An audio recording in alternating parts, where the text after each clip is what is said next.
Hoje, dia 1º de julho, em Ciências, nós vamos realizar a correção da atividade da página 35, da página 36 e da página 37, tá bom? Depois nós vamos já realizar a revisão de ciências, tá bom? Então, lá na página 35, naquelas 3 questõezinhas sobre o texto que eu pedi que vocês lessem, diz assim, ó, na primeira questão, de acordo com o texto, responda as questões. Quais são as consequências da pesca excessiva nos oceanos? Então, a gente viu que a pesca excessiva, ela causa o desequilíbrio ambiental, né? E isso causa aí graves mudanças no ecossistema, podendo levar algumas espécies de peixes, né, à extinção, tá certo? Então, essa é a resposta da primeira. Na questão 2, diz assim, ó, considerando o exemplo de desequilíbrio ambiental citado no texto, elabore uma teia alimentar com os seres vivos mencionados, respeitando as informações fornecidas no texto. Então, a gente pode fazer da seguinte maneira, ó. Algas microscópicas, que são a base aí da cadeia, né? Aí nós temos anchovas e sardinhas. E depois, alcatraz do cabo, pinguins africanos e merluzas. Igualzinho tá aparecendo aí para vocês. Na terceira questão diz assim, ó, que atitude podemos adotar em nosso dia a dia para contribuir com a redução da pesca excessiva nos oceanos? Então, reduzir o consumo de peixe, né? Dar preferência a peixes, né, provenientes da pesca artesanal e cobrar dos governantes a elaboração de leis mais rígidas para a pesca aí na costa brasileira, tá bom? Na página 36, gente, na primeira questão diz assim, ó, observe a representação de uma teia alimentar aquática. Então tá aí a teia. Na letra A diz assim, ó, caracterize uma teia alimentar. Então, a teia alimentar é um entrelaçamento de diversas cadeias alimentares, tá? Que a gente estudou ontem. Porque um ser vivo, ele pode servir de alimento para vários seres vivos. Ok? Letra B, gente. Classifique os seres vivos dessa teia alimentar. Produtores dessa teia que vocês estão observando aí.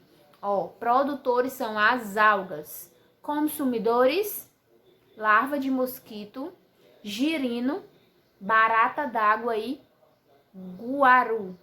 Tá bom? Letra C. Identifique pelo menos 3 cadeias alimentares formadas pelos seres vivos que compõem essa teia alimentar. Então, vou colocar aí na tela para vocês, ó. Algumas possibilidades são restos de seres vivos, larva, barata d'água e guaru. Restos de seres vivos, larva, barata d'água. Restos de seres vivos, larva, guaru. Restos de seres vivos, guaru, tá? Aí nós temos também restos de seres vivos, girino, barata d'água e guaru. Algas, girino, barata d'água e guaru. Ou algas e guaru. Desse jeito aí que tá aparecendo, tá bom? Na letra D, gente, o que aconteceria se uma substância tóxica produzida pelo ser humano matasse todas as larvas e girinos desse ambiente? Então, a quantidade de guarus aí da barata e baratas d'água provavelmente diminuiria, né? Bastante, pois esses animais se alimentam das larvas e dos girinos. Então, além disso, a quantidade de detritos e algas no ambiente provavelmente aumentaria, tá? Então, essa é a resposta da letra D. Na segunda questão, diz assim, ó, leia o texto, em seguida faça o que se pede. Ó, tá aqui o texto, não vou fazer a leitura, senão ele vai ficar muito longo, tá bom? Vamos lá. Na letra A, pinte de vermelho o nome dos animais que se alimentam do pinhão. Ó, então vamos lá. Quais são eles? Ouriço, pacas, esquilos, gralhas, ratos, gralha azul, macaco búgio, ouriço, besouro, formigas e uma infinidade de insetos, tá bom? Essa é a resposta da letra A. Tá até aí sublinhado no texto.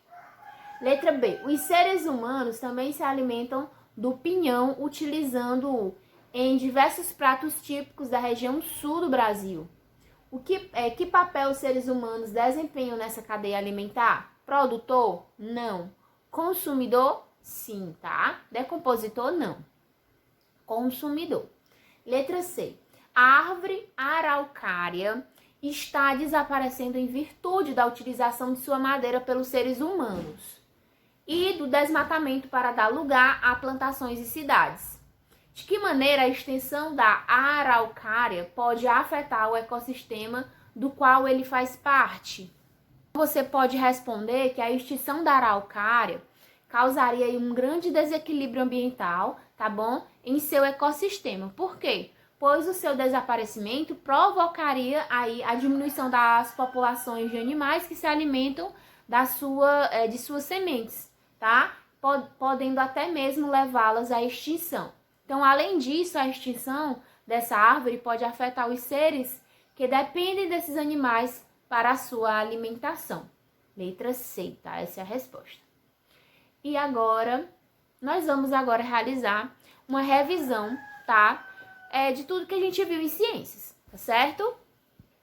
De acordo também com o nosso roteiro. Então, gente, lá nas características da biosfera, a gente já aprendeu que a biosfera é a região da Terra onde os seres vivos como você, as abelhas e as flores se desenvolvem, tá? Ou seja, é a região onde existe vida, tá bom? Então, a gente sabe que a vida no planeta Terra, ela depende do ar, da água, da luz do sol. Então, a biosfera, ela abrange aí as regiões onde esses elementos eles podem ser encontrados. Que regiões são essas? A atmosfera, a litosfera, a hidrosfera. São essas três regiõezinhas aí, tá bom? E aí a atmosfera, a gente já aprendeu que é a região da Terra onde concentra aí a maior parte de ar, tá? Então, essa região que concentra a maior parte de ar é chamada de atmosfera. A hidrosfera, gente, é a região da Terra onde encontramos água, tá? Então, essa região é chamada de hidrosfera. E a litosfera é a região do planeta que é formada pelas rochas e pelo solo. Então, essa região ela é denominada de litosfera, tá? A gente aprendeu também que na biosfera vivem muitas espécies de seres vivos, tá? Cada ser vivozinho desse é denominado de indivíduo ou organismo, certo? E a gente viu também que diversos organismos ou indivíduos de uma mesma espécie formam o que a gente chama de população, ok? Então, quando tem um grupo de várias populações que vivem em um determinado ambiente, a gente chama esse grupo aí de várias populações, né, de comunidade, tá? De comunidade. E o conjunto de e o conjunto de comunidades e fatores ambientais como a água, né, a luz e o sol, a gente chama de ecossistema. E finalmente o conjunto de tudo isso aí envolvido, a gente chama de biosfera, tá bom? O conjunto, né, dos ecossistemas a gente chama de biosfera, certo? Lá nas relações ecológicas, a gente aprendeu que as diferentes interações entre os seres vivos são chamadas de relações ecológicas e podem ser classificadas como relações harmônicas e desarmônicas. As relações harmônicas são aquelas relações em que não há prejuízos para os envolvidos, tá bom? Ou pelo menos um ser vivo é beneficiado, tá certo? Então não há prejuízos na relação harmônica. Ou pelo menos um dos seres vivos é beneficiado. Um outro tipo de relação harmônica é a relação de protocooperação, tá? Essa relação aí, ela acontece... Aliás, gente, só voltando aqui, eu esqueci de citar para vocês a relação harmônica, que é chamada de sociedade, tá? Então, a relação harmônica, que é chamada de sociedade, vou dar um exemplo para vocês. Ó, as abelhas, por exemplo, são insetos que, além de interagirem com outros seres, interagem também entre si, tá bom? Como algumas espécies de abelhas que vivem em grupos. Então, essa relação harmônica é chamada de sociedade. Outros insetos, como formigas, vespas e cupins, também formam uma sociedade, tá? Agora, nós vamos para a relação harmônica protocooperação, né? A protocooperação, ela acontece entre seres vivos de espécies diferentes, tá bom? Então, nesse tipo de relação, ambos, os dois seres vivos aí, eles se beneficiam, tá bom? Outro tipo de relação harmônica é a relação conhecida como mutualismo. Nessa relação harmônica, gente, a associação entre os seres vivos é obrigatória, tá? Um outro tipo de relação harmônica é o inquilinismo. Nessa relação do inquilinismo, um indivíduo é beneficiado, enquanto o outro não é beneficiado, mas também não é prejudicado, tá certo? Então, essa é a relação de inquilinismo. Agora, nós vamos falar sobre as relações desarmônicas. As relações desarmônicas são aquelas em que pelo menos um dos seres envolvidos é prejudicado, tá bom? Nas relações desarmônicas. Aí nós temos um exemplo de relação desarmônica, o predatismo. Nessa relação de predatismo, um indivíduo captura o outro para se alimentar, tá bom? Aí a gente viu que o indivíduo que captura é chamado de predador e o que é capturado é chamado de presa, tá? Outro exemplo de relação desarmônica é a competição. Essa relação aí é a relação em que pelo menos um dos indivíduos é prejudicado. Nessa relação, os indivíduos, eles competem, tá? Por recursos como alimentos, luz, água, eles também podem competir por território e também por fêmeas na época reprodutiva, tá? Outro tipo de relação desarmônica é o parasitismo. No parasitismo, um ser vivo se alimenta de outro sem necessariamente causar sua morte ali, né, de imediato. Nessa relação aí, o indivíduo que se alimenta é chamado de parasita, tá? E o que serve de alimento é chamado de hospedeiro. Portanto, nessa relação aí de parasitismo, o único beneficiado é o parasita, tá, gente? Aí, com o tempo, o parasita, ele vai provocando aí o enfraquecimento do hospedeiro, certo? Podendo levá-lo à morte. Lembrando aí que o parasitismo é uma relação obrigatória, tá? Para o parasita. Por quê? Porque senão ele não sobrevive aí sem o hospedeiro, ele não sobrevive. Então, essa é uma relação obrigatória para o parasita.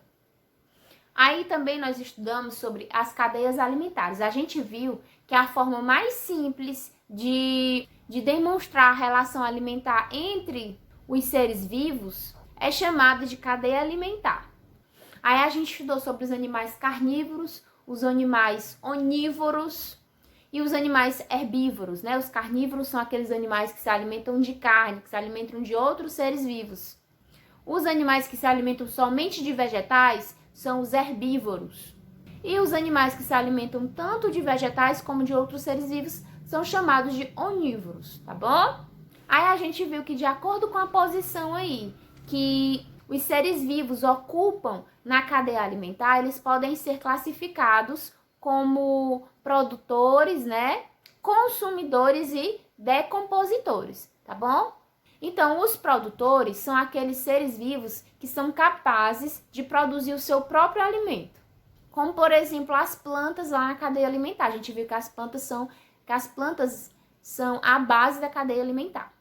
Já os consumidores, eles necessitam se alimentar de outros seres vivos, tá?